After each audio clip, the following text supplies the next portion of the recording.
Especial Alejandro Alberca. Hola Alejandro, bienvenido. Buenas, gracias por la invitación especial. De nada. Alejandro es psicólogo clínico y tiene ya casi 3 años de experiencia utilizando SAIUS, con lo cual ha visto muchos pacientes y en la sesión de hoy va a presentar 3 casos clínicos de los que él ha visto en todos estos años.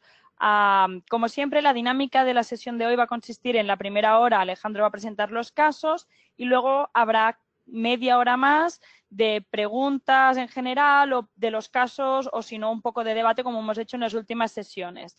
Antes de empezar, recordar que mañana se van a enviar las grabaciones y las presentaciones de las sesiones de ayer y hoy junto con los cuestionarios que hay que rellenar para obtener el certificado. Así que, si no hay más dudas de esta parte más logística, Alejandro, te doy paso para que empieces la sesión de hoy. Perfecto, muchas gracias, Isabel. Pues nada, como ha dicho Isabel, vamos a comenzar la sesión. Esta es una sesión más bien práctica en la que os voy a intentar comentar cómo he ido utilizando las herramientas de SAIUS y de realidad virtual para poder tratar varios pacientes. Por motivo de su privacidad, evidentemente los nombres y algunos datos que pudieran ser identificativos de los propios pacientes han cambiado. Pero bueno, esto entendemos todos que iba a ser así. Así que nada, disculpadme todos si me veis con un poco de ojeras. Como ha dicho antes Isabel, he sido hace nada papá de mellizos, así que yo voy durmiendo como unas 2 horas al día aproximadamente. Entonces, disculpadme si en algún momento estoy un poco más tontorrón, es por eso. Sí, voy a intentar, las preguntas que vais haciendo en el chat, voy a intentar comentarlas. Si veo que preguntáis todos de golpe, pues entonces iremos dejando espacio. Eso, Isabel será la que también nos marque un poco los tiempos. Sin más, vamos a comenzar. Muchas gracias, Eulalia. Vamos a comenzar el primero de los casos que quería mostraros hoy. Y es un caso de amaxofobia que estuvo mezclado con un trastorno de estrés postraumático. En este caso, hablamos de Adela, una chica muy jovencita, de 18 años. Ella es estudiante, vive con sus padres y vino a consulta derivada por una compañía de seguros importante que tras varios meses de terapia con ella, con terapias más tradicionales, no habían conseguido tener ningún avance. Ella había sufrido un grave accidente junto con su hermana, que en este caso era la que conducía, yendo hacia su pueblo. Puesto, bueno, residencia rural, porque me parece que quedaba mejor. Todo lo que pude ver al principio, o todo el informe que nos remitieron desde la aseguradora, mostraba síntomas claros de un trastorno de estrés postraumático.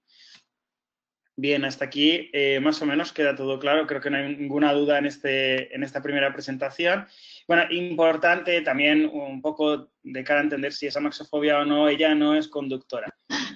Tanto en el accidente como su vida habitual, todavía no se había sacado el carnet.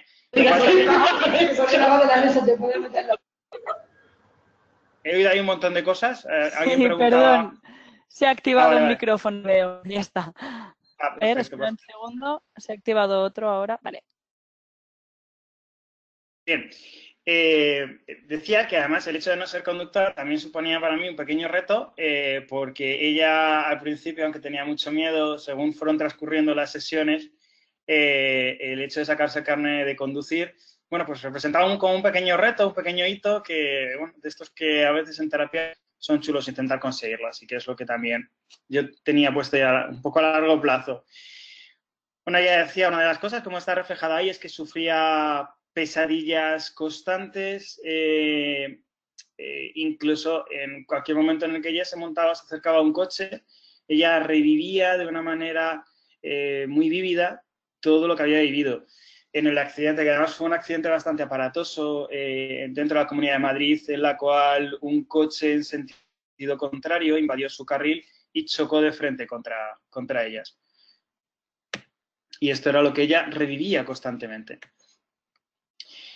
Aunque venía con informes de la aseguradora, preferí hacerle una primera evaluación para poder ver exactamente cómo eran sus niveles de sintomatología, es decir, hasta qué punto ya podía tener más o menos ansiedad o síntomas que podían corresponder realmente con este trastorno estrés postraumático, cómo podían ser sus rasgos de personalidad, por si podían condicionar el tratamiento, cómo era su nivel de expresión y comprensión de emociones, porque consideraba que esto podía ser útil, y dentro de todo se apreciaba que había unos Barcelona. rasgos de introversión y un déficit en el manejo de las emociones. Bueno, rápidamente, parte de la batería de test que se le administró fue un SCL-90R, el inventario de Minnesota de personalidad y un inventario de expresión emocional que es el MS-8, que es un inventario que suelo pasar, un poco para que también veáis. Pero bueno, esta es un poco la situación del caso. Bueno, también veíamos que había nulas estrategias de control de ansiedad, con lo cual se marcaba como un objetivo interesante para poder trabajar dentro de la terapia. Yo me voy a centrar dentro de la terapia en lo que hicimos en concreto con realidad virtual. Entiendo que toda la audiencia comprende que el caso tiene más complejidad y que hubo técnicas de corte cognitivo-conductual que también se fueron aplicando. No obstante, si tenéis dudas acerca de esto, me lo podéis preguntar en el chat o cuando haya esta ronda de preguntas. Bien, ¿por qué consideré que era especialmente importante aplicar realidad virtual en el caso de nuestra querida Adela? Bueno, uno, porque todos los anteriores tratamientos habían fracasado, lo cual nos invita a tener que probar algo diferente, porque teniendo en cuenta todo lo que había vivido, quizás es la técnica que más nos podía facilitar de una manera exitosa una aproximación sucesiva a aquel estímulo fóbico que le estaba bloqueando. Porque, evidentemente, en el momento en el que llegó Adela a la consulta era impensable una exposición real y además nos promovía o facilitaba una de las cosas que yo utilizo mucho de las herramientas de Sayus, que es la parte de los deberes. Antes, en la fase beta se llama homework, que bueno, es lo mismo pero en inglés, y que a mí me resulta muy útil para que puedan ir las sesiones que hemos hecho en consulta, que las puedan ir practicando en casa, aparte de sesiones de relajación. Como digo, que también era importante poder hacerlo. Esto es porque yo decidí utilizar eso. Y ahora voy a intentar mostraros un poco cómo fueron las sesiones con ella. Ahí los tenéis todos. Aquí podéis ver, si alguno ya ha utilizado la herramienta de Sayus, sabéis que se nos generan estos informes después de cada sesión o durante cada sesión. Sabéis que esta línea azul va mostrando su nivel de activación a través de las cosas estas del biofeedback. Y bueno, luego los plays que veis son cada uno de los ítems que había. En el primero que veis, que fue la sesión de relajación, yo es que soy muy tradicional y yo prefiero ir activando los ítems uno a uno, por eso veis tantos plays. Bueno, aquí podemos observar, o se podía observar, que aunque la relajación de Jacobson era más o menos exitosa, lo que más le conseguía relajar fue la primera de las técnicas de mindfulness, que es el escaneo corporal. Parecía que a nuestra querida Adela, ser consciente de su cuerpo, intentar centrarse en distintos aspectos de su cuerpo, tal y como marca esa sesión de mindfulness, le resultaba bastante relajante.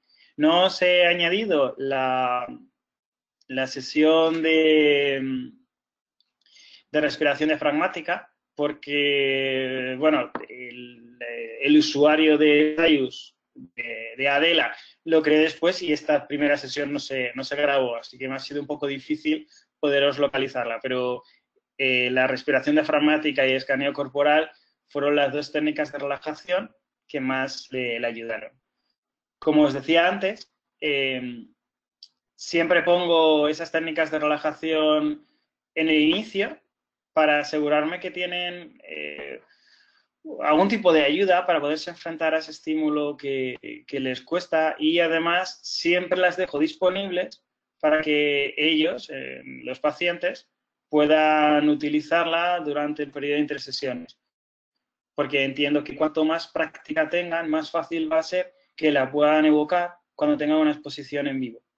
Bueno, hay un pequeño error, pero es por el copy-paste, pone caso práctico 1, seguimos en el caso práctico, o sea, pone caso práctico 2, perdón, seguimos en el caso práctico 1.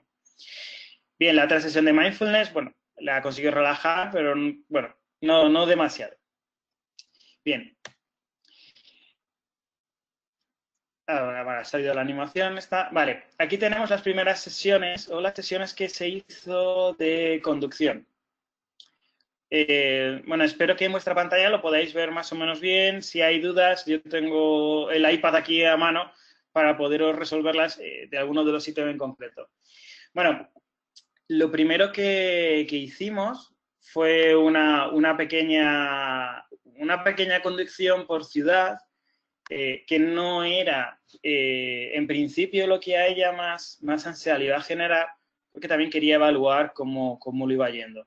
Como veis, al principio sus niveles de ansiedad no eran muy altos.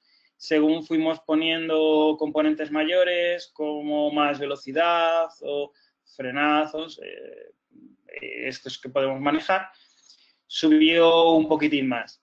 Veis que al final acababa un poco más alta. No he seguido añadiendo el resto de la gráfica. Después de esa primera sesión se hizo otra técnica de relajación, porque, como sabéis, es importante que después de una sesión de exposición la persona tenga ítems más bajos. No obstante, como podéis ver, de manera subjetiva, ella marcó que tenía un nivel de ansiedad bajo. Por eso también es útil, y a mí me resulta muy útil, poderles conectar a biofeedback, porque no siempre coincide exactamente los niveles de activación de su cuerpo con lo que ellos sienten. Lo cual también nos ayuda bastante a poder hacer una psicoeducación para que puedan entender cómo funciona la ansiedad a nivel fisiológico. Bien, la segunda sesión que hicimos con ella, de exposición, era una conducción por carretera. En este caso sí era un entorno más similar al que ella se había estado, bueno, al donde ella sufrió el accidente, y como veis los niveles son un poquitín más altos. Durante esta exposición, cuando notábamos que la ansiedad subía en exceso, se le invitaba a Adela a que hiciera una de las técnicas de relajación. Si a Adela le costaba, lo que hacía era activar dentro de la opción de eventos, de relajación, perdón, cuando estamos viendo la pantalla, pues la respiración diafragmática, que era la más rápida y la que había mostrado más eficacia. Aparte es que en un evento de este tipo, que empiece a hacer la relajación de Jacobson, a mí particularmente se me hacía un poco pesado para la pobre Adela. Igual, al final de la sesión, como los niveles estaban un poquitín más altos, fue bajando. O sea, y le hicimos una técnica de relajación ya desconectada de esta parte de ir reconstruyendo algunas cosas. En la tercera sesión de conducción por carretera, además, añadimos, bueno, como veis, los niveles son más bajos, bastante más bajos que la segunda sesión, aunque ella subjetivamente empezó, como podéis ver ahí, empezó un poquitín más alta. Ella consideraba que tenía más ansiedad. Aquí introduje una de las variables que se puede poner dentro del escenario de la conducción, que es un vehículo averiado. ¿Por qué pues el vehículo averiado? Porque era algo que a ella le recordaba a cuando después del accidente estuvo ahí parada. Quería asegurarme que ella estaba preparada para poder vivir algo de eso, y consideraba que era imprescindible que lo viviera de una manera virtual para que pudiera irse exponiendo poco a poco. La verdad es que Adela, al margen de los resultados que veis aquí, fue una paciente estupenda, porque lo pongo más adelante. A partir de esta tercera sesión de exposición, Adela ya empezó a montar en coche. En la segunda sesión, las pesadillas empezaban a remitir, y es que parece que una de las cosas, lo pongo aquí más adelante, parece que una de las cosas que a ella también le ayudó, aquí lo pongo, fue empezar a comunicarse más con su familia. Sabéis que cuando sufrimos un trauma de este tipo, hay veces que a la propia persona que lo sufre le cuesta comunicarse, hay como un mare magnum de emociones importantes dentro de su cabeza que le cuesta poner en orden. Y cuando las empieza a poner en orden, cuando empieza a hablar y cuando empieza a exponerse a aquello que teme y no le da miedo, decir, oye, es que estoy teniendo ansiedad, es que se va a salir el corazón por el pecho, eso ya le empieza a relajar. Aquí os pongo que la tercera sesión ya habían desaparecido las pesadillas y que pudo empezar a exponerse en vivo y el acompañante en el coche. Y lo otro que os decía, que su estado anímico también mejoró al estar más abierta para hablar con su familia. La apertura con su familia mayor fue, puesto que fue la sesión 6, aunque comenzó bastante antes, porque fue parte de la sesión 6, cuando no solo se centró en hablar de lo que había ocurrido, de cómo se sentía con su núcleo más cercano, sino también con gente un poco más lejana, abuelos, otras de estas. Adela, como os decía, fue tan buena paciente que tras 7 sesiones ya había recuperado gran parte de su vida, pese a no ser conductora, sí comenzó a montar en coche. Y de hecho, la última vez que le vi, que fue en esa sesión 10, que mantuvimos un poco para poder asegurarnos que llevaba bien, se acababa de apuntar a la autoescuela. Con lo cual, ese objetivo que habíamos marcado al principio, que parecía demasiado aventurado, lo logramos. Claro. Yo estaba muy contento, ella también estaba muy contenta. Ella pudo volver a pasar por el lugar del accidente. De hecho, antes de que acabaran las 10 sesiones, ella estuvo pasando. Era parte de los deberes que ella tenía que intentar hacer. Y ella consiguió y logró controlar sus niveles de activación, pues entre otras cosas con esas técnicas de respiración y de relajación que habíamos visto y que ella tenía que seguir practicando en este periodo entre sesiones. Las sesiones al principio se hicieron una vez a la semana. A partir más o menos del ecuador de esas 10 sesiones se empezó a extender a una vez cada 2 semanas para que ella pudiera exponerse más en vivo a aquellos ítems que eran necesarios. ¿Vale? Bien. Hasta aquí el caso de Adela. ¿Hay alguna pregunta que queráis hacer? Isabel, no sé si quieres que paremos un segundo a hacer preguntas o si Sí, a ver si alguien tiene alguna caso. pregunta de este caso en Aprovecho concreto. para hacer un poco de café. Así aprovechas para beber. No, muy interesante, Okay. ¿eh? Muy impresionante también que al final dices que se apuntó a la autoescuela, así que... Claro, es que, fíjate, estas son las cosas bonitas y chulas que a veces vivimos en terapia, ¿no? El que te marcas objetivos que parece que son imposibles y luego ves cómo la persona va creciendo y lo logra. La verdad es que fue precioso. Qué bien. Sí, Centro Psiconeurológico Saavedra. A ver, no fueron pruebas para comprobar el estrés postraumático, sino para poder ver sintomatología. Las que pasé en este caso, y estoy hablando de memoria porque no tengo la historia aquí, como os he dicho, por mi situación personal, estoy fuera de la consulta, fue el SCL-90, que como conocéis es un inventario breve de sintomatología. Fue el inventario de personalidad de Minnesota, MPI, fue el 2, el RF, que es un poquitín más breve. En vez de someterle a las 563 preguntas que tiene el otro, utilizamos el breve. Y además también le pasé el MSCEIT, que me ayudaba a poder conocer cómo había sido, cómo es su nivel de comprensión emocional. Es un test que según define TEA es más de inteligencia emocional, ¿vale? No sé si te he respondido un poco, si te sirve centro psiconeurológico, Saavedra. De todas formas, siempre, de hecho, cuando yo lo que quiero es hacer una evaluación más insidiosa, la batería que le paso es mayor. Aquí, como venía... A ver, si te lo voy a poner aquí, Matilde, ahí está. Ahí. Creo que es así, tendría que buscarlo ahora mismo en TEA, pero creo que si lo ponéis en TEA, era algo así, ¿vale? No me lo sé de memoria, A ver. Espérate, porque... Sí, justo ese. MSCEIT, Test de Inteligencia Emocional de Mayer, Salovey y Caruso. ¿Vale? Es Muy bien. tal como lo he puesto. No se me ha dado mal. Yo tengo una pregunta. Bien. Con esta paciente, cuando acababas la sesión, ¿le mostrabas el informe con el biofeedback y esto? ¿O, por ejemplo, solo lo hiciste al final o no lo sueles hacer?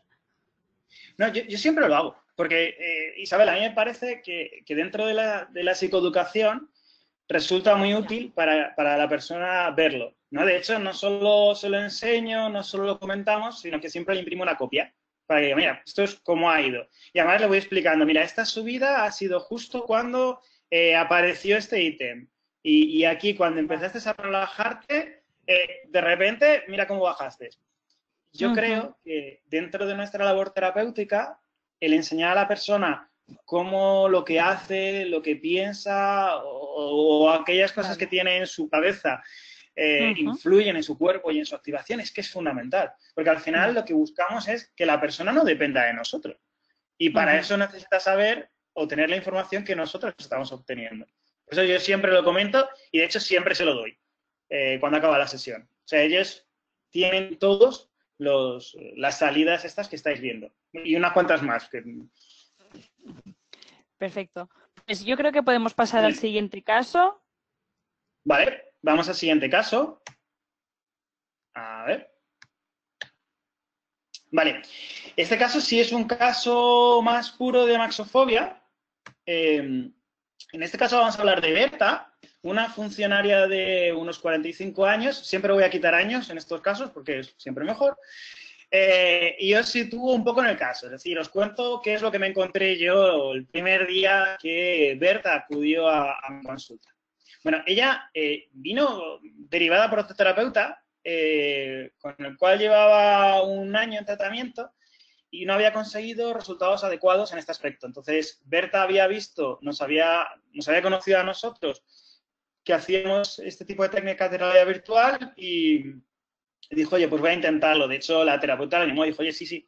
También una de las cosas que pactamos con Berta fue que yo me iba a dedicar exclusivamente a todo el tema de la maxofobia y la otra terapeuta se iba a dedicar a las otras cosas. Es un poco una disociación difícil, pero me parecía la mínima muestra de respeto que podía tener hacia la otra terapeuta. Y entonces, como en plan de cómo... ¿Eso ha sido micrófono abierto o era una pregunta? Micrófono abierto, que hay un centro que se le va activando. Ya está. Vale, perfecto. Si hay preguntas, si pasa esto, por favor, ponerla en el chat y así yo ya sé que no ha sido un micrófono, sino una pregunta. Bien. Esta sintomatología que refiere en la primera sesión ya la había ocurrido de una manera similar en el pasado, años atrás, y lo que le había ocurrido recientemente es que tuvo un episodio de bloqueo, se paralizó completamente mientras conducía. Bueno, tuvo la suerte de que pudo irse un poco... A ver, la orientación sí, hasta lo que yo sé, la terapeuta es cognitivo-conductual, lo que pasa es que trabaja para una aseguradora, con lo cual parecía que tenía un poco más de limitaciones en cuanto a tiempo. Esto digo respondiendo a ti, Isabel, que has contestado, que has preguntado. Vale, decía que había tenido un episodio de bloqueo mientras conducía, se había ido al arcén, pero esto ya le había generado un miedo atroz a que volviera a ocurrir. Además, era curioso porque ella refería unos problemas de mayor tensión en su lado izquierdo, como que eso hacía que la conducción se fuera siempre hacia ese lado. Su trabajo tiene mucho estrés. De hecho, parece que uno de los motivos por los que estaba con la otra terapeuta era por problemas laborales.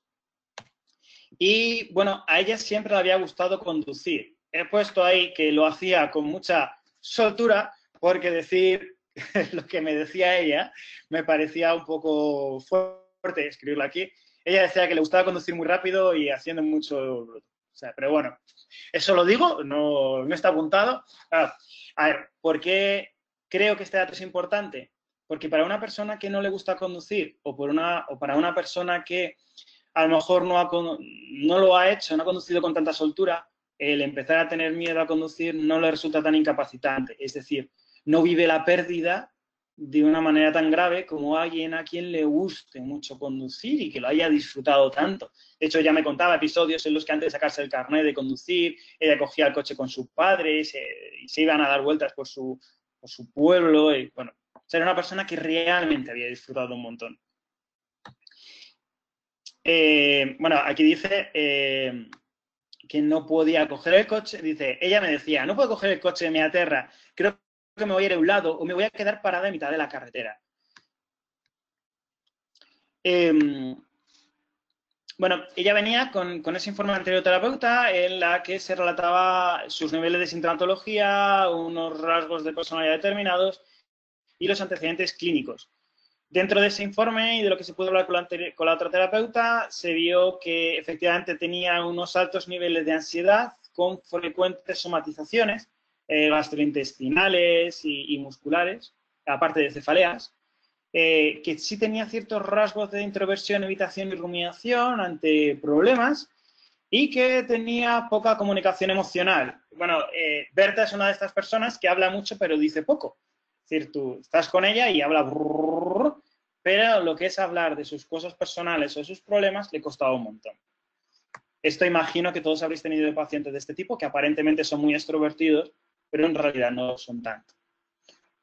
Además, con Berta teníamos la enorme suerte de que teníamos un marido tremendamente colaborador que actuó como coterapeuta de una manera estoica en momentos que fueron un poquitín más complicados. Pero esto siempre se agradece. Tenía nulas estrategias de control de la ansiedad, ella era bastante nerviosa y aunque, bueno, ella sí refería que iba a yoga, que le gustaba mucho ir al gimnasio, quitando la respiración que lo hacía de aquella manera, todo lo demás le costaba mucho. Bien, como decía, esos altos niveles de estrés laboral se corroboraban con la anterior terapeuta, no solo con la entrevista inicial, sino con lo que había referido la anterior terapeuta. ¿Vale? ¿Por qué era importante o por qué consideré que era fundamental tratar con realidad virtual el caso de Berta? Bueno, igual que con Adela, porque los anteriores tratamientos habían fracasado, es decir, tratamiento tradicional fracasa, hay que intentar cosas diferentes. Nos permite esa aproximación sucesiva, que al estar completamente bloqueada, una aproximación real sería imposible. Igual que con Adela nos permite poder entrenar en casa con esa opción de los deberes y también poder hacer esos entrenamientos de relajación que en el caso de Berta pues eran importantes porque, como os he dicho, tenía unas estrategias de control de la ansiedad un poco deficitarias. Bien, estos son... bueno, aquí es caso práctico 2, ¿vale? Pone el caso práctico 1, será caso práctico 2. Aquí os he puesto algunas de los entrenamientos de relajación que se hizo. En concreto, os he puesto cómo fueron sus gráficas de los entrenamientos de mindfulness para un poco que lo podáis ver. Como veis, el escaneo corporal al principio le costó un poquitín entrar en el ejercicio. En la situación, ella iba anticipando un poco, por eso veis que antes de dar al play se va elevándose un montón, porque bueno, ella ya va pensando qué es lo que va a ocurrir, no lo controla, y luego una vez que se mete en la escena, sus niveles bajan mucho. Luego, esta otra escena que se ha añadido en los últimos meses de mindfulness, que es lo de los delfines, también fue bastante eficaz en el caso de Berta. Como veis, le ayudó a centrarse. Además, es una mujer muy de mar, con lo cual eso también le ayudaba. Y bueno, luego la parte de paseo consciente, los resultados no fueron malos, fueron buenos, aunque quizás no tan exageradamente buenos como las otras técnicas de relajación. La respiración, como os digo, aunque no la he puesto aquí, ha sido uno de los elementos que más ha utilizado Berta, sobre todo en la exposición en vivo. Tuvimos que perfeccionarlo un poco porque ella lo hacía, no hacía una respiración diafragmática, hacía una respiración solo lenta y un poco torpe. Y una vez que nosotros ya conseguimos que esa se estableciera, le resultaba muy útil poderla utilizar. Estos ejercicios de mindfulness le resultaron tremendamente útiles, sobre todo al principio, para poder seguir animando a las exposiciones que ella iba a tener que ir haciendo. Bien, aquí vemos cómo fueron sus primeras exposiciones utilizando la realidad virtual. La primera gráfica que tenéis muestra en ella una primera sesión en la que había una conducción por ciudad. Esto a mí me servía, en principio la ciudad no era lo que más ansiedad le generaba, pero a mí me servía para ver in situ cómo le iba a ir generando a ella ansiedad. Y además, en este caso, en la primera gráfica que tenéis, en vez de ser ella piloto, era copiloto. Entonces, bueno, veis que en general los niveles son más o menos medios. Y como veis, cada uno de los ítems que se va poniendo, que se va representando en esos play, pues que aparece una ambulancia, que se eleva la velocidad, que no representaban grandes subidas. Con lo cual ya veíamos que ir de copiloto, en nuestro caso a Berta, no le generaba mucha ansiedad. Probamos en esa segunda sesión de exposición a que ella condujera por ciudad y vemos que aquí sí hay mayores variaciones.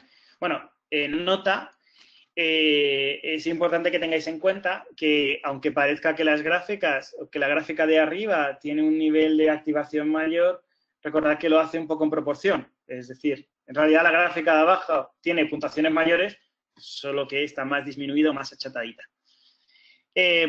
Como os decía, veis que en el caso de la segunda sesión, cada uno de los ítems que se le presenta sí genera unas mayores subidas que luego ya tiene que ir controlando. En este caso, para irlas controlando, se le invitaba a que hiciera las respiraciones y en este caso no fue necesario poner la locución que está disponible. Simplemente ya lo iba haciendo, iba siguiendo mi voz, iba bajando la ansiedad. Cuando la ansiedad ya estaba baja, pues se daba por finalizada la sesión de exposición y ya pasábamos a otra cosa. Tercera y cuarta sesión, lo que hicimos fue una exposición en carretera que en principio parecía que iba a ser lo que más ansiedad le iba a generar, un poco también por esa jerarquía que hicimos al principio, donde ella reflejaba que le daba más miedo. Y sí parecía que cuanta más velocidad iba, o mejor dicho, cuanta más velocidad se esperaba que ella fuera, más ansiedad se le generaba. Es decir, en ciudad no se espera que vaya muy deprisa, con lo cual ir lento, que es como ella podía conducir, no le generaba una gran ansiedad. Pero cuando había una carretera mayor, ir despacito sí le generaba mucha ansiedad porque ella consideraba que estorbaba a los demás y como ella había sido de esas conductoras un poco fitipaldi, pues tendía a sobreempatizar y eso la bloqueaba. Por eso que os comentaba antes de las rumiaciones. Bien, vemos que en esa tercera sesión, que sería la primera en exposición por carretera, los niveles al principio están un poco más bajos, luego se va manteniendo, pero ya los resultados los empezamos a obtener mejor en la cuarta sesión de exposición en carretera. Como veis, los resultados son bastante más bajitos. ¿Por qué es esto? Bueno, por un lado, por la exposición en sí, y segundo, por los entrenamientos de relajación que ella iba haciendo, que también ayudan a que vaya bajando más rápido, incluso a que sea mucho más eficiente a la hora de relajarse utilizando la respiración. Bien. ¿Cómo fue? ¿Cómo está siendo la evolución de Berta?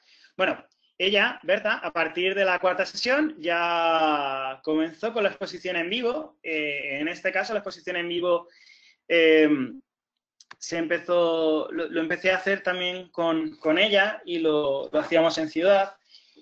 Fue fundamental la realidad virtual porque es que antes era capaz de coger el coche. Una vez que ya se quitó el miedo, era necesario que lo cogiera. Bueno, hay momentos muy divertidos con Berta, que es una persona fantástica, maravillosa, y uno de los, os cuento un poco, porque son las 3:30 y hay que reírnos, una de las cosas que más ilusión le hizo fue que pudiéramos ir al Corte Inglés. Ella no era capaz de ir al Corte Inglés, le encantaba comprar en el Corte Inglés, pero ella no podía. Entonces, cuando conseguimos ir al Corte Inglés, que fue como en la quinta sesión de exposición, y subió la rampa, ella aplaudía, os alegré. Bueno, no me dio un beso porque estaba su marido detrás, pero casi, poco le faltó. Luego ella siguió exponiéndose y ha ido haciendo cosas hasta que ella ahora mismo, por ciudad, va perfecta, sin ningún tipo de problemas. Y cuesta un poquitín más por carretera, que es en lo que estamos ahora. Él estaba anímico, bueno, pues según fue viendo que ya podía volver a conducir, es decir, recuperar ese estado anterior que tanta ilusión le hacía, empezó a elevarse más su estado de ánimo, pasó de ser una Berta más triste, que venía apagada a consulta, a empezar a hacer chistes, a empezar a reírse, empezar a animarse y empezar a hacer más cosas, incluso estar mucho más dicharachera. Además, eso, evidentemente, el ver que iba pudiendo hacer cosas le motivaba para poder practicar más. Ahora mismo, aunque en la actualidad, tras 10 sesiones, ella sigue en terapia, como os decía antes, es completamente autosuficiente en ciudad, es decir, va al Corte Inglés a comprar un montón. Su marido creo que no le hace tanta gracia que sea tan autosuficiente, porque por lo visto compra bastante. Se mueve a visitar a amigas sin ningún tipo de problemas, amigas que están dentro del núcleo de la ciudad. Y ahora mismo ya está empezando a retomar la conducción por carretera, que como os decía era lo que más le costaba. Al principio fuimos por vías de servicio que no le costaba y luego ya está saliendo a carretera mejor. Así que eso es como ahora mismo está nuestra amiga Berta. Como veis, aunque aquí no ha sido un caso puro en el que hayamos utilizado solo realidad virtual, en este caso la realidad virtual ha sido fundamental para poder romper el bloqueo de Berta. Si no hubiésemos tenido la realidad virtual, no hubiésemos conseguido que ese bloqueo, esa incapacidad para poderse exponer al coche, se hubiese superado y además no hubiésemos conseguido que ella fuera entrenando de una manera eficiente y correcta técnicas de relajación que luego ha tenido que ir incorporando. Sí, la acompañaba en las exposiciones en vivo, sobre todo al principio, y luego también utilizaba a su marido ecoterapeuta.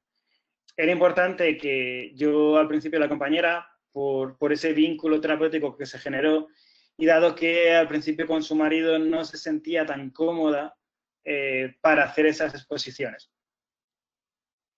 ¿Cuándo lo dejo de hacer? David, específicame un poquitín más la pregunta, por favor, porque no entiendo exactamente a qué te refieres. La exposición en vivo. Ah, vale. Gracias. A ver, la exposición en vivo, poco a poco las voy dejando de hacer. Todavía sigo con ella, cada vez voy siendo menos necesario, pero cuando ella va consiguiendo confianza y ya no me necesita a mí porque tiene otros coterapeutas, voy desplazándome. Así, bueno, todavía sigo. Cuando ella no tenga ansiedad o cuando yo no sea completamente necesario porque pueda ir ella sola, ya no tendrá ningún sentido que la acompañe. Pero ahora mismo a ella sí le da bastante seguridad el que esté con ella. Javier de las Rozas, ¿utilizas algún volante o pedal para hacer más realista esta zona de coche? Pues de hecho lo compré y lo estaba empezando a utilizar porque es cierto, y esto, fíjate, lo vi con Berta, resulta mucho más realista.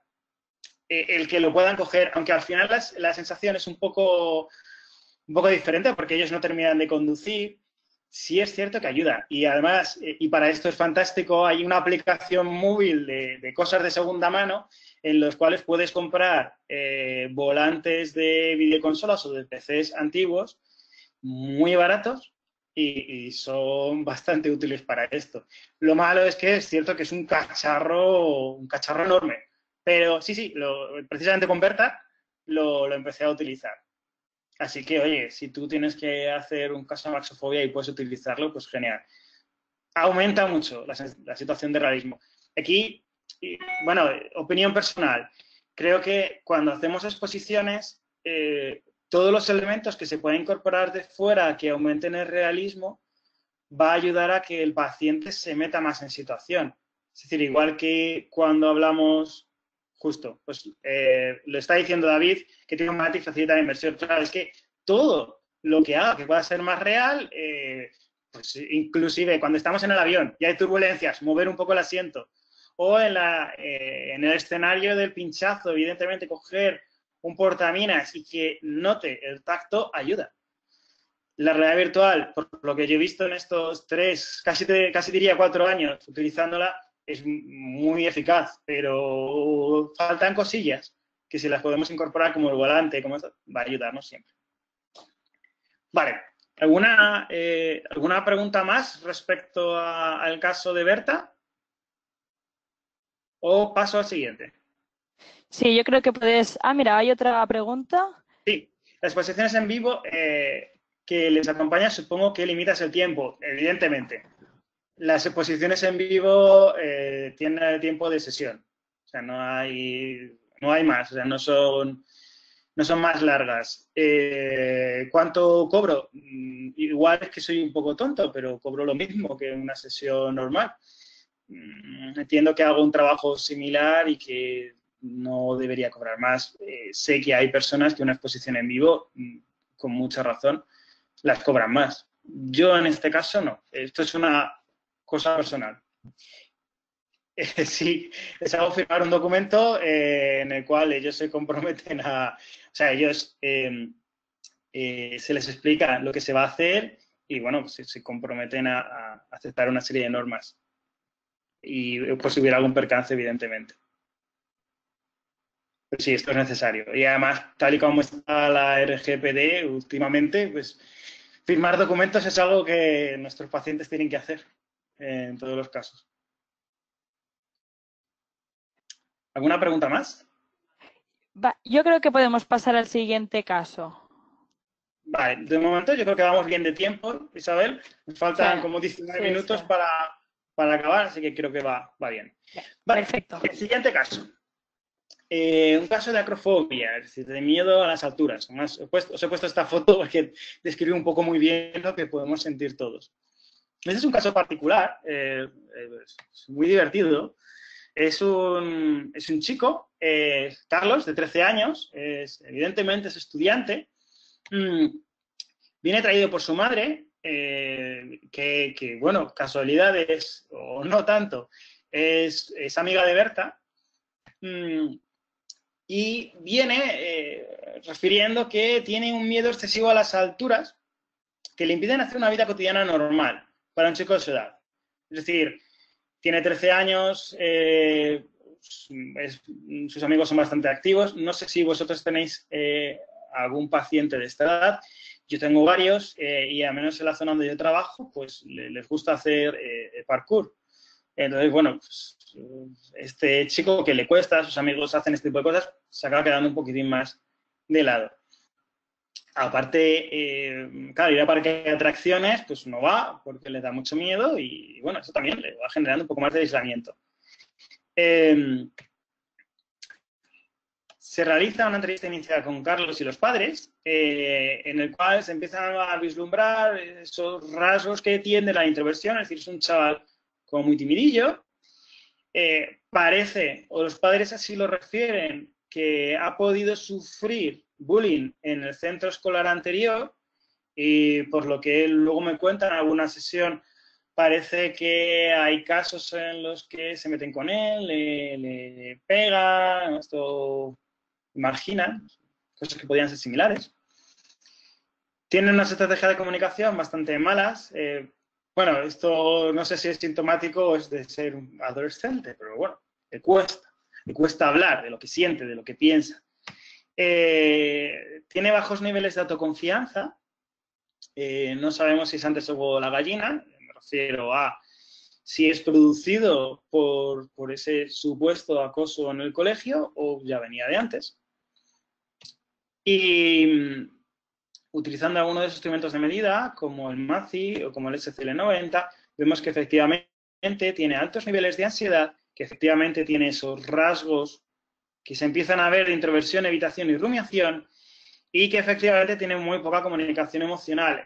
Me refiero a pocas estrategias. O sea, ya no es tanto el hecho de que se comunique o no, sino que parece que él no sabe exactamente cómo comunicarse. Además, se corrobora que tiene un bajo autoconcepto. Bien. ¿Por qué utilizar con Carlos la realidad virtual? Pues, como puse los anteriores, otros tratamientos habían fracasado. Bueno, no lo he puesto, pero él estuvo con una terapeuta durante poco tiempo. No lo he puesto porque en realidad fue muy poco tiempo. Creo que fue una sesión o dos. No le convenció al chico ni a la madre, entonces lo dejaron. Pero parece que no habían conseguido muchos resultados. La realidad virtual nos ayudaba a que se fuera aproximando a estas situaciones de altura, a las cuales estaba completamente bloqueado, aunque fuera poquito. Es decir, incluso subirse una escalera le costaba. Podía entrenar en casa y podía hacer esos entrenamientos de relajación en casa. Además, una de las ventajas que tenemos con chavales cuando utilizamos la realidad virtual es que les resulta tremendamente motivador. Les encanta. O sea, cuando ya entran y ven que tienes, en mi caso utilizo las Samsung Gear VR, ya como que cambia la cara, como que les hace más ilusión. Entonces, bueno, eso también ayudaba a que fuera uno de los tratamientos de elección que pusimos. Contestando a Silvia, no. No utilizo técnicas de MDR por una razón muy simple. No tengo la formación en MDR y me parece una técnica muy potente como para que, sin tener formación adecuada en ello, atreverme. Estoy en proceso de irme formando, pero todavía no lo he tocado por eso, porque me parecen técnicas muy potentes que hay que tener precaución. Lo cual me lleva a unir lo que dice Silvia con otra cosa importante. La realidad virtual es bastante potente. Es decir, tenemos que tener mucho ojo cómo lo aplicamos, porque, por ejemplo, casos de miedo a las alturas, si de repente le ponemos el ítem más alto sin haber hecho una jerarquía adecuada, lo que podemos acabar haciendo es aumentar el miedo. O incluso personas que no tengan sus miedos a las alturas, se lo podemos acabar provocando, con lo cual hay que tener cuidado. Por eso yo intento cosas que no domino, no tocarlas. Pero, bueno, sé que hay gente que utiliza el MDR con realidad virtual con resultados bastante buenos, pero yo no. Mira, Silvia, tú lo usas, pues genial. Mira, esto me anima, Silvia, a poder formarme un poco más o poder trastear más con esta parte para poder mejorar mis resultados. Bueno, me alegra que des ese feedback. Respondiendo a Francisco, ¿le das las gafas o se la buscan ellos? Bueno, yo suelo tener un pequeño stock de gafas, que normalmente suelen ser un stock de gafas de cartón, o algunas de plástico que compro o consigo, y entonces esas sí se las doy. Pero como no tengo un stock tremendo, muchas veces lo que hago es invitarles a decirme, cómprate esas gafas, o cómprate unas gafas en cualquier sitio. Le puedo recomendar algunos modelos que yo he probado y que me resultan más útiles, pero muchas veces se los recomiendo. No puedo yo surtirles de gafas a todos, por más que me gustaría. Vale, bien. Silvia, tú apuntas que lo utilizas con temas psicosomáticos. Pues, vale, genial. Lo utilizaré, Silvia, te lo prometo, que empezaré a mirar. Bien, volvemos a nuestro amigo Carlos.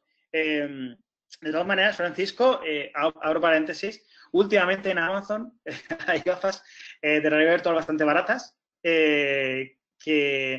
yo utilicé unas, me salían más caras, unas VR-Box, vale, está mal hacer publicidad, no me llevo nada de estos, que son de plástico y dan un buen resultado. A mí me resultaban bastante útiles, incluso son cómodas porque tienen un buen almohadillado en toda la parte de la nariz y de los ojos, que ayuda a que sea más confortable, un poco parecido de las VR.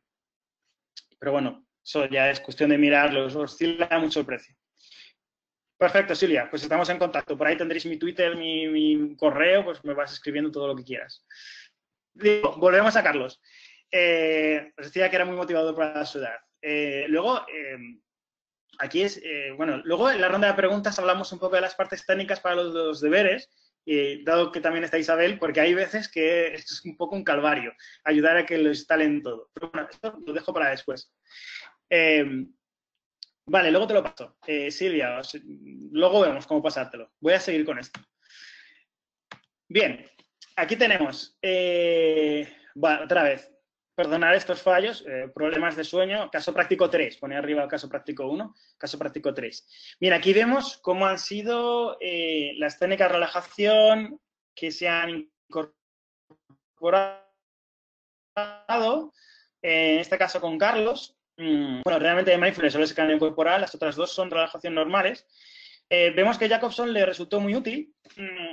Esto a mí, particularmente, lo que me invitaba era a pensar que probable... ¿Se ha cortado? ¿Me oís todos?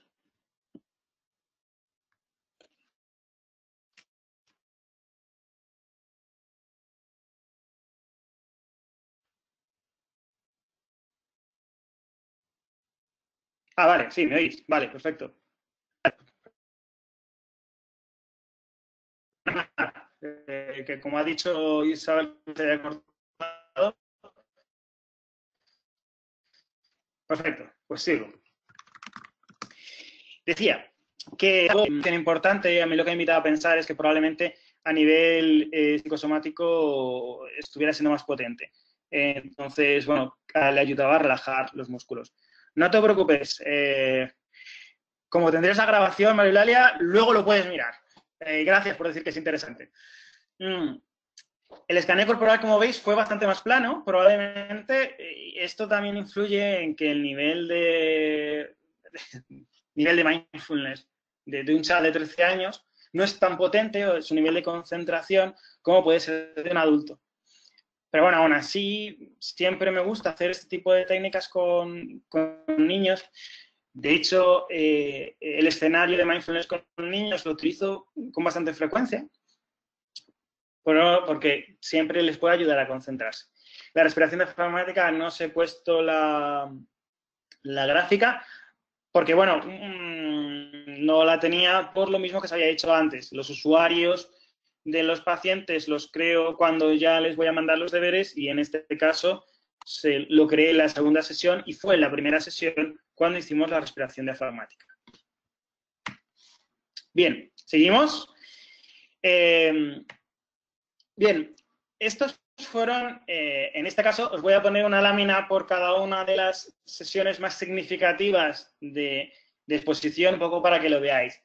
Tenéis en la parte de arriba cómo ha sido la sesión de exposición, con su nivel de biofeedback, y abajo a la izquierda tenéis cuáles han sido los tratamientos que se han ido aplicando.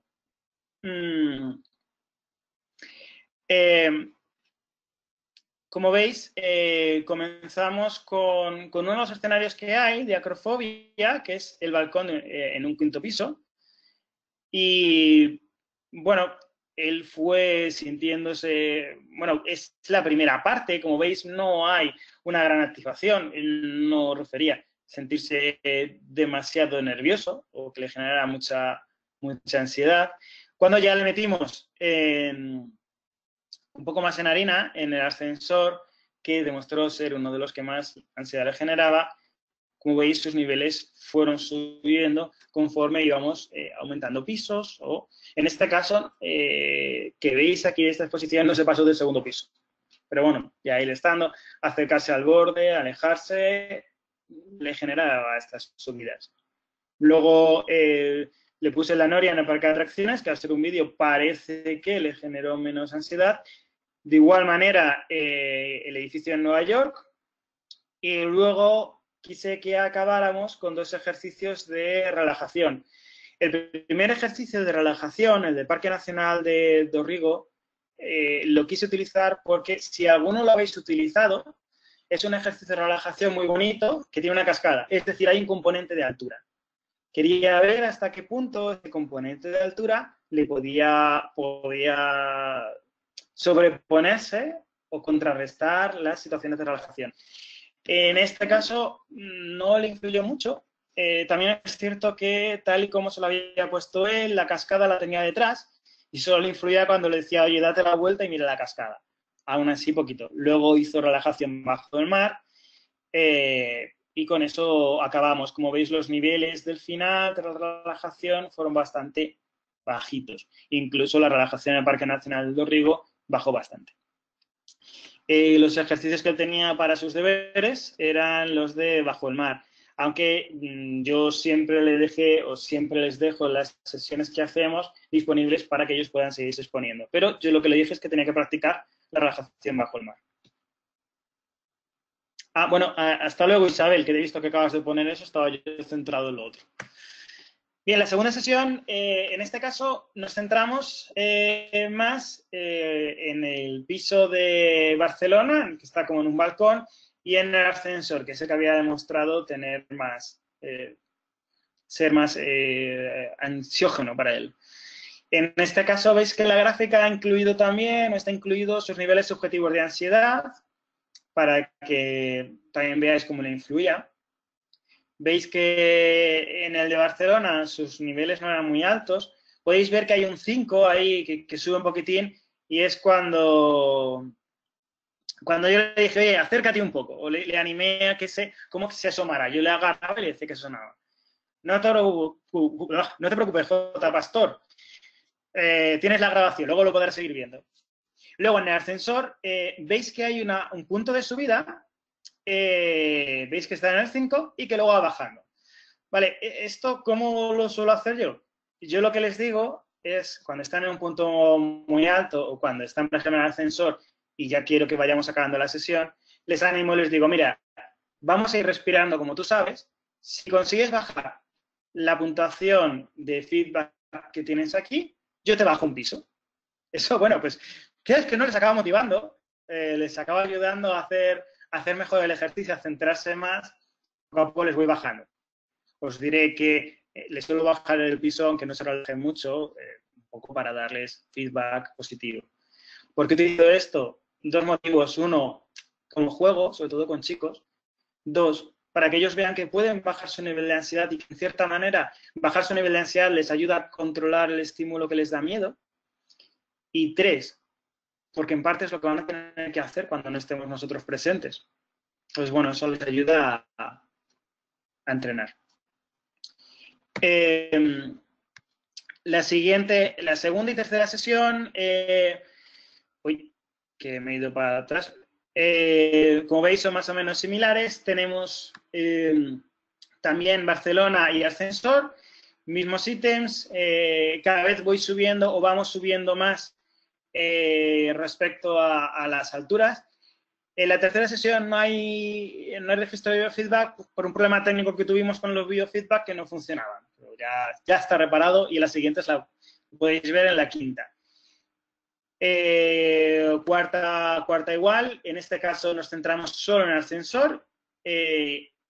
Nos centramos en el ascensor, pero esta vez subimos hasta arriba del todo y además cogemos y vamos atravesando la pasarela, esta que hay. En la quinta sesión, además de hacer esto mismo, en vez de hacerlo con el ascensor de cristal, lo que lo hacemos es con la plataforma, para irles poniendo más. Además, veis que en la quinta sesión luego hay como dos escenarios que no pintan mucho, que es miedo a conducir y miedo a volar. Bueno, estos eran escenarios premio. Como a él le gustaba conducir, digo, venga, pues si lo haces todo bien, luego conducimos un poco. Y lo de miedo a volar, porque, bueno, me había hablado de las vacaciones y digo, venga, pues vamos a irnos.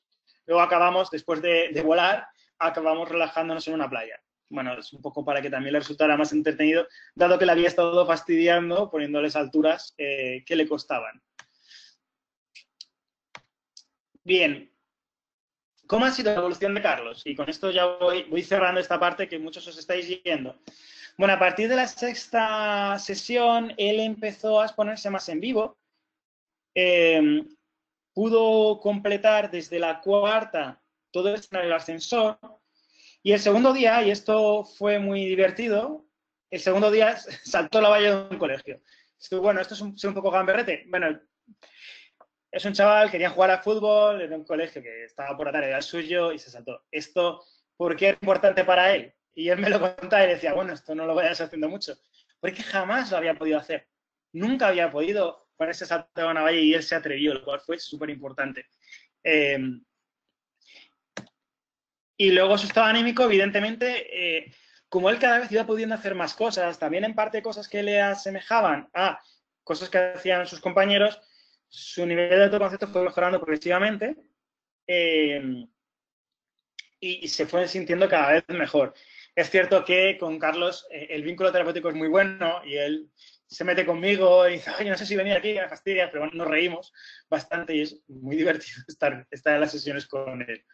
Luego también ha conseguido hacer momentos de más altura con sus hermanos. De hecho, aunque él sigue en terapia y estamos en esa fase de exposición en vivo, subiéndonos a sitios, él ya ha empezado a ir a parque de atracciones y, bueno, uno de los premios que utilizamos en terapia, cuando él iba haciendo sus avances, es utilizar aplicaciones de montañas rusas.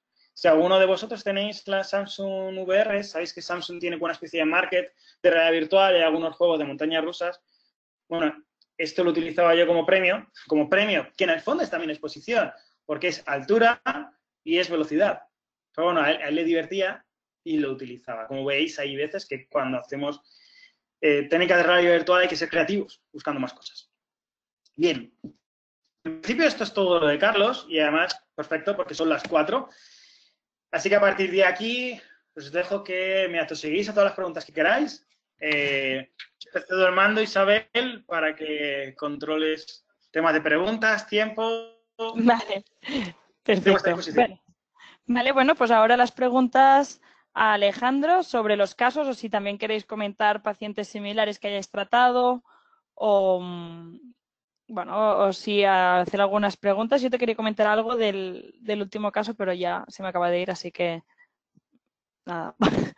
Vale. Bueno, mientras van escribiendo las preguntas, yo os comento, a nivel personal, una de las cosas más complicadas que a veces se me presenta es cuando los pacientes tienen que hacer los deberes y hay que instalarles la aplicación en el móvil.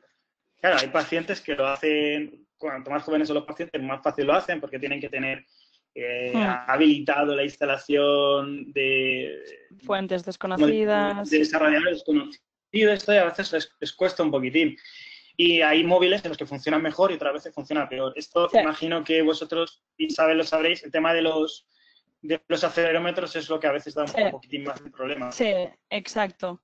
Sí, de hecho nosotros tenemos un listado de las características de los teléfonos que hacen que el teléfono sea más propenso a que funcione bien y los que a veces pues dan problemas, pero en realidad depende del fabricante, por ejemplo. O sea, nosotros hemos tenido teléfonos que iban bien y como el proceso, o sea, que según las características deberían ser compatibles y como el procesador tiene las características de ser compatible, pero es de baja calidad porque lo han hecho en no sé dónde, pues peta. Entonces, por ejemplo, el giroscopio se va y cosas así.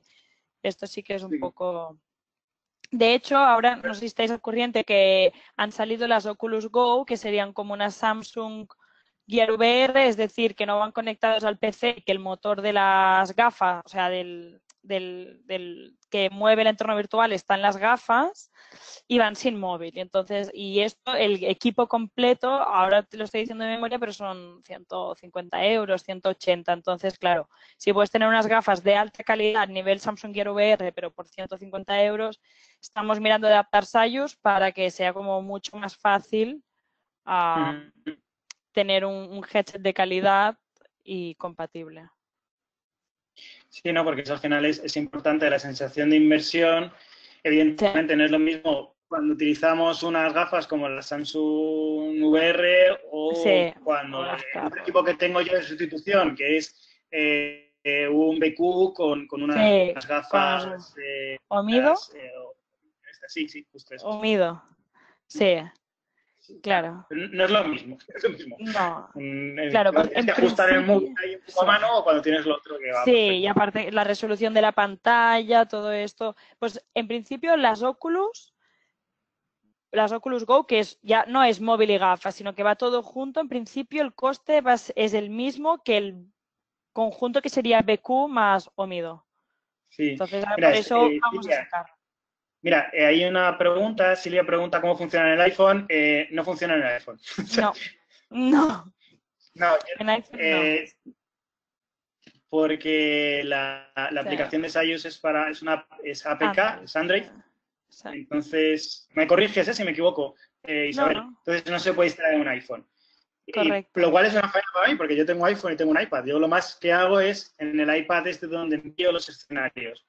pero tiene que ser con esto. Ya. Esto, fíjate, ahora que dice Silvia, te diré, Isabel, es uno de los problemas que yo también he tenido con pacientes, porque hay pacientes míos que tienen iPhone, iPhone. entonces no hay manera de que puedan hacer los deberes. Ya. Eh, Y una Vamos. pregunta, ¿tú con el equipo que tienes de BQ más Omido, se lo entregas para que los pacientes hagan deberes en casa o lo tienes aquí de repuesto por si algo? No, yo lo tengo de repuesto. En Vale, principio, no se lo los entregas. pacientes, lo máximo que les presto son unas gafas y que utilicen Ya. su Y móvil su propio Android. móvil. Vale. Sí. Sí, pues sí, el tema de Apple sí se va pidiendo, lo que pasa es que, digamos, técnicamente es como otro mundo, así que... Sí, es más cerrado para Um, instalar cosas. vale, Teresa Teresa Morali dice, comentaba, Teresa Morali comentaba, si el móvil es potente, las gafas no importan tanto, ¿no? Como Omido, Huawei P20 va muy bien, sí. A ver, lo que tiene que ser bueno tiene que ser el teléfono móvil por la resolución de pantalla, por la velocidad del procesador, por el giroscopio para reducir el mareo, etcétera. Ahora, si tienes un Samsung, por ejemplo, un Samsung S7, lo utilizas con unas Google Cardboard, pues también es bastante mala la experiencia, básicamente por el campo de visión, porque las lentes no son buenas, etcétera. Pero bueno, también es verdad que buscamos una calidad diferente cuando estamos en consulta que cuando el paciente tiene que repetir lo que ya ha hecho en casa. Entonces sí que en este caso podemos irnos a unos Omido o unos Huawei. Vale, Cristina pregunta. Sí, las Oculus Go se pueden conectar al biofeedback. Estamos adaptando Sayus a las Oculus Go. Es decir, ahora si tú te compras las Oculus Go, todavía no puedes utilizar Sayus. En principio es el lanzamiento, esto es extraoficial, así que yo como si no hubiera dicho nada, pero septiembre, octubre, noviembre se va a hacer el lanzamiento de Sayus para Oculus Go y sí, la idea es que el biofeedback funcione también con las Oculus Go. Pero esto hasta que no estás desarrollando y estás a los programadores allí picando código, no te das cuenta de los problemas que pueden haber, así que nunca sabes cuánto vas a tardar. sí, si la pregunta, Oppo, bueno, Oppo es bastante conocido como dentro de Asia como móvil. Lo que pasa es que a lo mejor quizá lo que podemos tener, lo que comentabas tú, Isabel, ¿no? Es el tema de la calidad de los procesadores, Sí. ¿cómo irá? Porque dentro de Oppo, bueno, hay móviles de mejor o peor calidad. De hecho, creo que con Xiaomi, que ahora mismo probablemente sea una de las compañías más Sí. potentes que está entrando, también había ciertos problemas, ¿no? Te digo Sí, porque una de las veces que tú me llamas servicio técnico comentamos esto, sí. comenté con uno de tus compañeros. Sí, sí, sí. Silvia, si acaso, si tienes un teléfono en concreto, nos puedes mandar el modelo y entonces nosotros lo miramos y te decimos con qué probabilidad puede ser que funcione o no. O sea, ahora mismo tendría que mirar si tiene giroscopio y la RAM y el procesador y todo. A ti. A ver, por aquí. Perfecto. Vale, alguien preguntaba por ahí si ya tiene mucha memoria para la descarga. Sí. ¿No? Esto me adelanto ya. Claro, hay que bajar los escenarios. Sí, Sí suele tener. sí. Lo que Bueno, yo de ocupa hecho más. el móvil que tengo lo utilizo solo para Sayus, el Ya móvil que sabes, tengo sí. de. Sí, lo que ocupa más memoria son los vídeos 360 grados. Entonces, si tú como psicólogo lo estás preguntando para valorar tu teléfono como psicólogo, sí, necesitas mucha memoria porque tienes que tener la mayoría de los entornos descargados listos para utilizar. Pero si lo que te preocupa es la memoria del teléfono del paciente, depende del entorno que vaya a utilizar. Si va a utilizar uno 360, pero solo uno, puede que le quepa. Si va a utilizar un vídeo 2D o una VR, en principio ya no ocupan tanto. Y si solo se tiene que descargar una, no es lo mismo que si tú como terapeuta te tienes que descargar todas. Entonces, por ejemplo, las de alturas suelen ocupar menos, los de mindfulness y relajación suelen ser las que ocupan más, pero si solo es para una, no hay problemas de memoria. El problema es que tú como psicólogo tienes que tener varias descargadas. Bien, esa pregunta que no me ha quedado claro, si para consulta es necesario unas gafas GR o con o Mido y el móvil potente es lo mismo. A ver, tú me corriges, Isabel, con el Omido y el móvil potente va bien. O sea, esto es cuestión de. Yo creo que el único problema sería tener un móvil que no fuera muy potente o tener unas gafas que fueran muy incómodas. Las Omido son cómodas. pero antes Isabel hacía referencia a las Google Cardboard que son de cartón. Aunque Sí. tengas un móvil potente, como puede ser el Huawei P20, si tienes una gafa de cartón, no va a tener la misma calidad y la experiencia va a ser peor. Uno, por las lentes que tenga, y dos, porque, hombre, tener unas gafas de cartón incómodas en la cara es más difícil. Pero vamos, yo creo que Sí, entre una y otra no sí. hay Lo que mucha yo creo, diferencia, sí. tiene cierta calidad. A ver, si el teléfono potente ya es un Samsung, entonces sí que por lo que cuestan las Gear VR, porque las Gear VR en sí son como una carcasa de plástico y no cuestan mucho, yo recomiendo usar las Gear VR porque la calidad de la lente es mejor y porque llevan el giroscopio, las gafas, no usan el giroscopio del móvil, sino el de las gafas, y entonces el mareo es menor. Es decir, si ya tienes un Samsung, no utilizar las Samsung Gear VR es tontería, porque por lo que te cuestan unos omido, las Samsung cuestan algo más, no mucho más, y sí que hay bastante diferencia. Pero si tienes ya un teléfono bueno para utilizar la Samsung Gear VR, tienes que comprar un Samsung y un teléfono bueno, entonces con unas gafas mínimamente correctas, tipo Omido, ya vale. A ver, no sé si he contestado la pregunta, Teresa. Sí, vale, Perfecto. sí, contestada. Vale. Esto Isabel lo tienes que contestar tú. ¿Retirarán las clases grabadas a futuro o podremos seguir escuchándolas? Esto... Vale, en principio las grabaciones están disponibles hasta el 1 de agosto. O sea, todo julio van a estar disponibles para ver las grabaciones.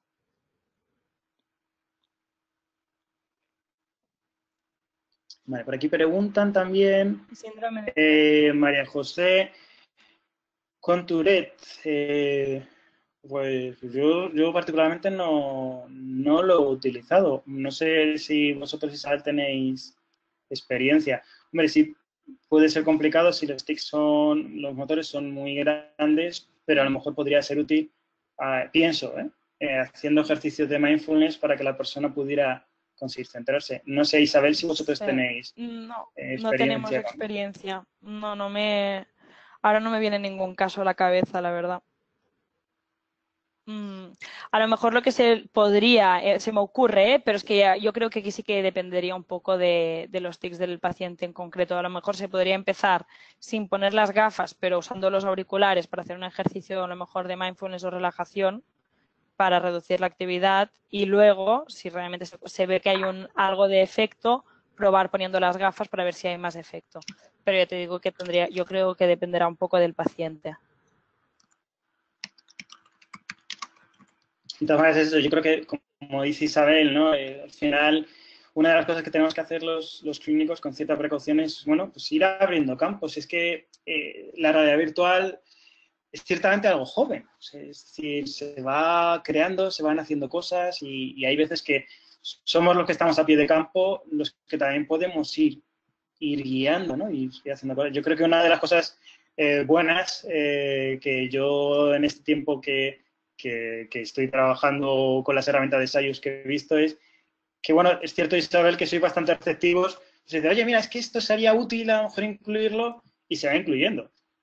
De hecho, dentro de la sección está de expertos, lo que muchas veces pedís es, oye, darnos feedback de qué cosas podían ser interesantes y lo hacéis. Así que, oye, pues Gracias. se agradece, Sí, se sí, no, agradece como clínico que hagáis estas cosas. gracias. No, sí, intentamos que realmente que Sayus sea una herramienta útil para los psicólogos que lo usáis día a día, sí que es muy importante conocer qué os falta o qué podría mejorar para que todavía fuera más útil. Así que vuestro feedback es muy importante. Por eso intentamos seguir vuestras recomendaciones. Veo que Joan Miquel también, supongo que se refiere al caso del síndrome de Tourette, utilizar Sayus para entrenamiento en situaciones sociales, examen, entrevista de trabajo, hablar en público, sí, ¿no? Porque sí son situaciones en las que dice, yo he Sí, bueno, mira, se trabajado están contestando ansiedad. entre ellos. Sí. Justo yo, Silvia, estaba pensando en lo mismo que te ha contestado Joan Miquel. Que yo creo que para el tema de ansiedad y gestión sería muy útil. Sí. Aunque yo no tengo experiencia con niños con grandes disfasias. Sí es cierto que con algún problema de lenguaje pequeño, que en este caso técnicas de relajación les ha ayudado, incluso la exposición a entornos como de colegio, de instituto, Sí. y que vayan practicando eso es útil.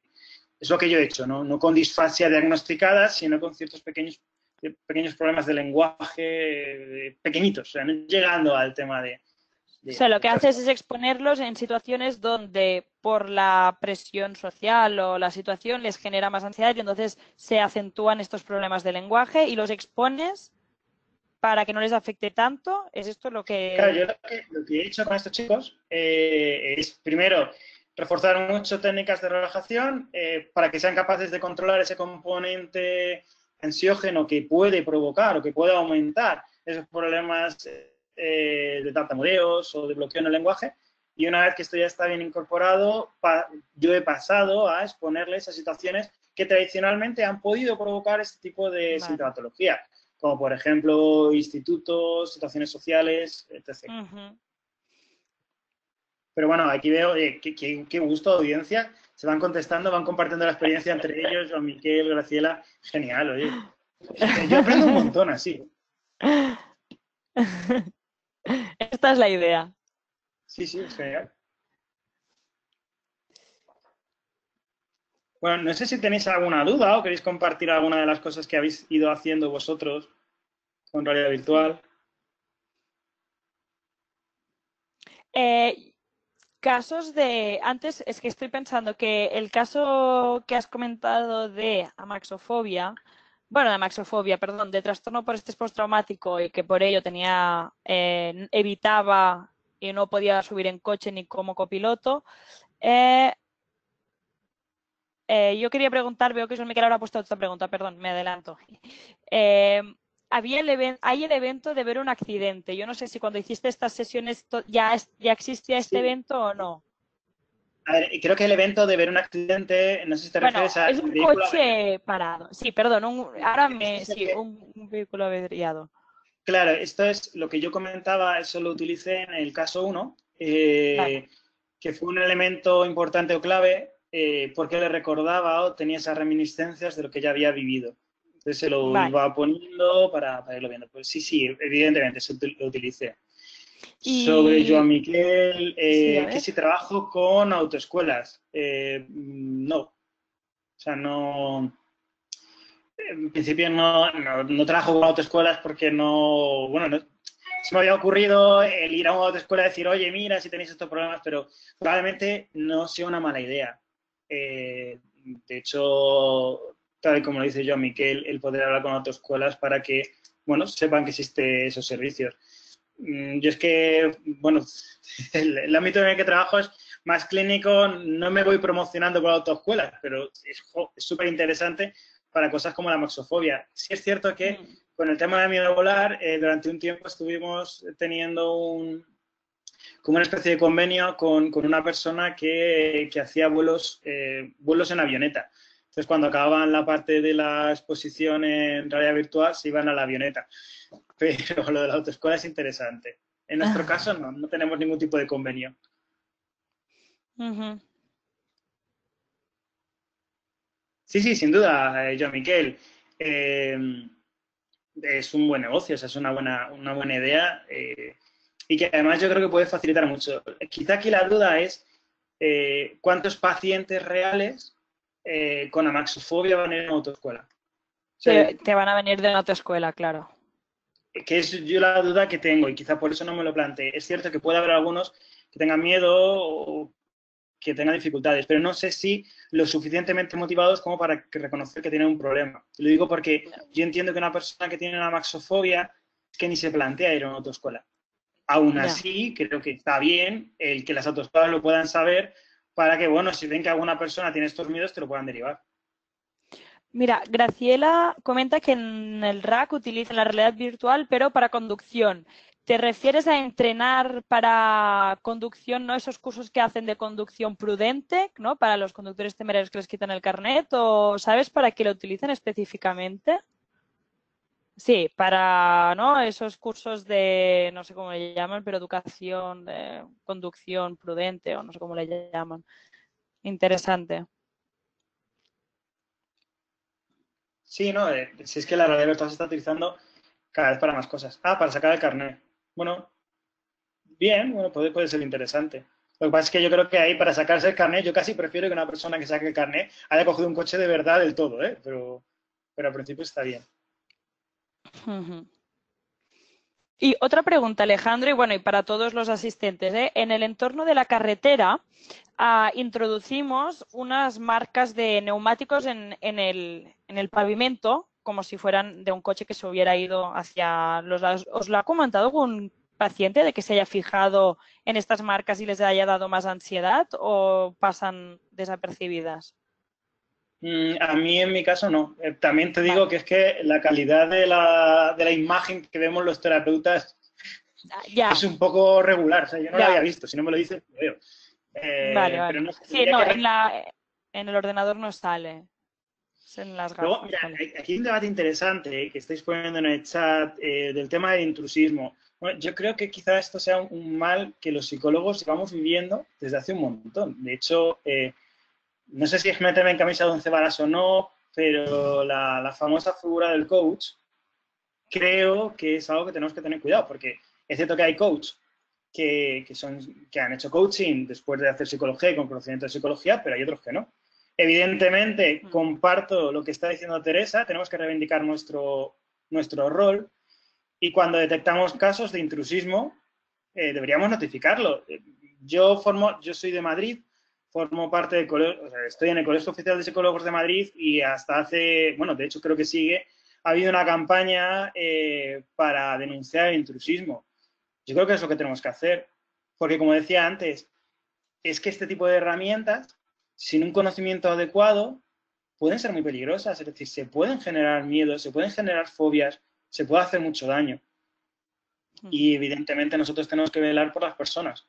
Y si vemos que hay intrusismo, que gente está manejando cosas sin tener ese conocimiento, pues deberíamos tener bastante cuidado, ¿no? Yo os animo a que si conocéis algún caso de eso, lo comuniquéis. Imagino, de hecho, tú corrígeme, Isabel, pero creo que ensayos para poder utilizarlo, es que fue hace mucho tiempo, pero sí pedís que sean psicólogos, Profesionales, ¿no? sí, siempre. Sí, sí, sí, sí. Correcto. Es lo O sea, a no ser que que hay. sea un psicólogo que nos especifica, que por ejemplo algunos logopedas nos lo han dicho como terapia de recompensa tras la sesión de logopedia, entonces si dicen no lo vamos a utilizar con finalidades de psicología clínica, sino refuerzo, en estos casos van aparte, pero si es para hacer terapia tienen que ser psicólogos clínicos. Bueno, decías, Teresa, en el caso de intrusismo con o sin realidad virtual, yo creo que es lo mismo. O sea, son dos Sí. de las cosas que hay que controlar. Evidentemente, sin realidad virtual es algo que llevamos luchando mucho para que no exista. Experiencias con bruxismo, yo directamente no he tenido. Con pacientes que hayan venido con bruxismo a consulta para trabajarlo Mm, con realidad virtual. Que en mm. hospitales hay enfermeros que realizan nuestras funciones. Pues, a ver, yo no haría, no pondría una vía a una persona, porque entiendo que puede hacer mucho más daño a esa persona. Yo no le cambiaría la pauta de medicación a una persona, ni le diagnosticaría cosas de índole que no entran dentro de mi conocimiento. Si hay enfermeros que están haciendo eso, el hospital debería plantearse si son las personas más cualificadas con lo que están haciendo y si no pueden hacer más daño. Javier de las Rozas Eh, pregunta, ¿algún entorno que uséis o aconsejéis en casos de depresión o estado de ánimo deprimido? A ver, Alejandro, tú primero. pues, a ver, yo creo, tengo que hacer memoria, pero a mí me gustan para este tipo de casos los entornos de mindfulness. Hay, creo que ahí, si somos capaces de llevarlo, de complementarlo a nivel terapéutico con unas reestructuraciones cognitivas adecuadas, pueden ser potentes para poder ir, digamos, recanalizando esos pensamientos a veces rumiadores que tienen las personas hacia un entorno un poco más útil. El de los delfines está bastante bien, que de hecho creo que te ayudaba. El de los delfines era más para el control de la ira o de pensamientos negativos. Creo que ahí la parte de mindfulness puede ser bastante útil. Yo lo he utilizado. Pero evidentemente no se puede curar una depresión con realidad virtual. O sea, son como pequeñas técnicas que podemos utilizar para poder ayudar ante determinados síntomas. Sí, exacto. Yo justo iba a comentar lo mismo, que no hay un entorno de red virtual para la depresión, pero si hay una persona con depresión que tiene determinada sintomatología, puede que se pueda tratar esa sintomatología en concreto con Sayus. Y justo yo iba a poner el ejemplo de las rumiaciones que tú has mencionado y que de hecho creo que lo comentamos ayer. En el caso clínico de ayer había un paciente que había trastorno adaptativo, había sintomatología de alguna sintomatología de depresión, estado anímico bajo, y entonces para trabajar las rumiaciones de culpabilidad de que la ruptura había sido por su culpa, entonces se trabajó mindfulness para trabajar las rumiaciones. Se utilizó mindfulness para trabajar las rumiaciones con un paciente que no estaba diagnosticado de depresión, pero sí que tenía algunos síntomas de estado anímico bajo. Claro, yo creo que también hay que ver quizá por qué viene ese estado de ánimo bajo, ¿no? Hay veces que puede ser por problemas sociales, entonces también ese entorno social que está en Sayus, que hay como un bar y en el que él se pueda ver, que es capaz de mantener una conversación, hacer cosas, también puede ayudar. Es decir, yo creo que a nivel general lo que comentábamos de mindfulness puede ayudar. Luego habría que ver específicamente cuál es el motivo que causa ese estado de ánimo bajo, pues si alguno de los escenarios puede ayudar de manera más específica. Sí, estoy pensando en otro caso que presentamos en el curso de verano. En la sesión de trastornos de la alimentación había una paciente que, entre otras cosas, tenía baja autoestima. Y entonces lo que se hizo, tenía baja autoestima porque se sentía muy evaluada cuando estaba en situaciones sociales. Y entonces esto le generaba inseguridad y malestar y estado anímico bajo. Entonces, una de las cosas que se trabajó con esa paciente fue enseñarle o mejorar sus habilidades sociales en el bar, y era el caso ese de que le preguntaban por películas de cine y se le enseñaron otras formas de contestar sobre esa conversación, pues generando más interés.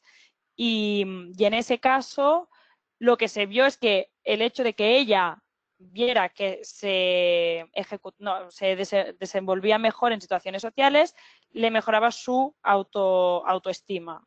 Entonces, si esto lleva a sintomatología depresiva o estado de ánimo bajo, pues también podría ser útil. Vale. Bueno, Graciela, dices que eres licenciada en fonoaudiología. Bueno, a ver, si lo que hablábamos del tema del intrusismo es ser un poco coherentes y hacer las cosas que se pueden hacer. Tú eres especialista en neuropsicología, tienes un cierto conocimiento sobre cómo funcionan las cosas, no debería haber demasiado problema. A ver, por aquí, Joan Miquel, a ver, bruxismo.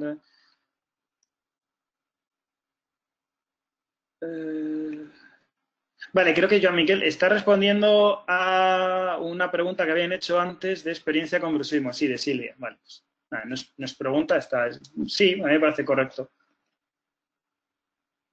Bueno, es un poco, yo creo que Joan Miquel casi resumes lo que habíamos comentado antes Isabel y yo, ¿no? Relajación y luego también poder ver ese entorno. Bueno. Sobre el tema de depresión también se puede hacer reestructuración cognitiva.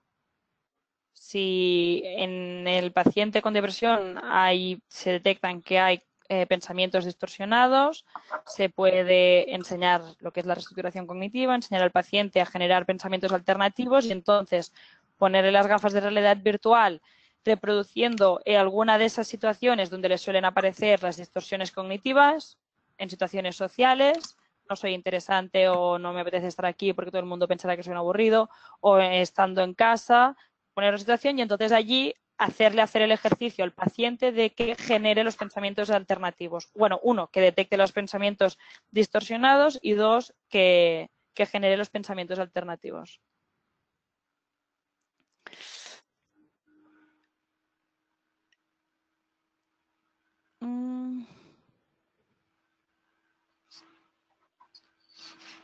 Vale, bueno, yo creo que lo podemos dejar aquí en la sesión de hoy. Muchas gracias a todos por asistir. Muchísimas gracias, Alejandro, por presentar los casos de hoy. Han sido muy interesantes. Muchas gracias a vosotros. Te agradecemos mucho tu participación. Gracias a todos los asistentes para asistir tanto a la sesión de hoy como al curso de verano.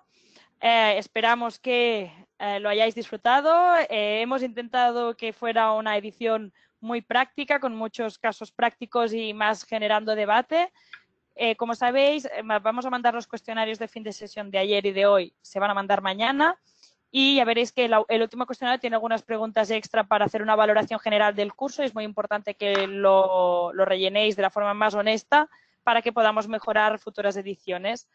Así que gracias por todo y si tuvierais preguntas o os quedaran cosas para resolver, siempre nos podéis contactar y miraremos de resolverlo lo antes posible. Muchas gracias a todos y bueno, nos vemos el año que viene en el siguiente curso de verano. Muy bien, pues nada, igualmente, muchas gracias a todos, muchas gracias Isabel por todo lo que habéis hecho y cualquier duda, pues por aquí estamos. Perfecto. Adiós, gracias a todos. Hasta luego. Chao.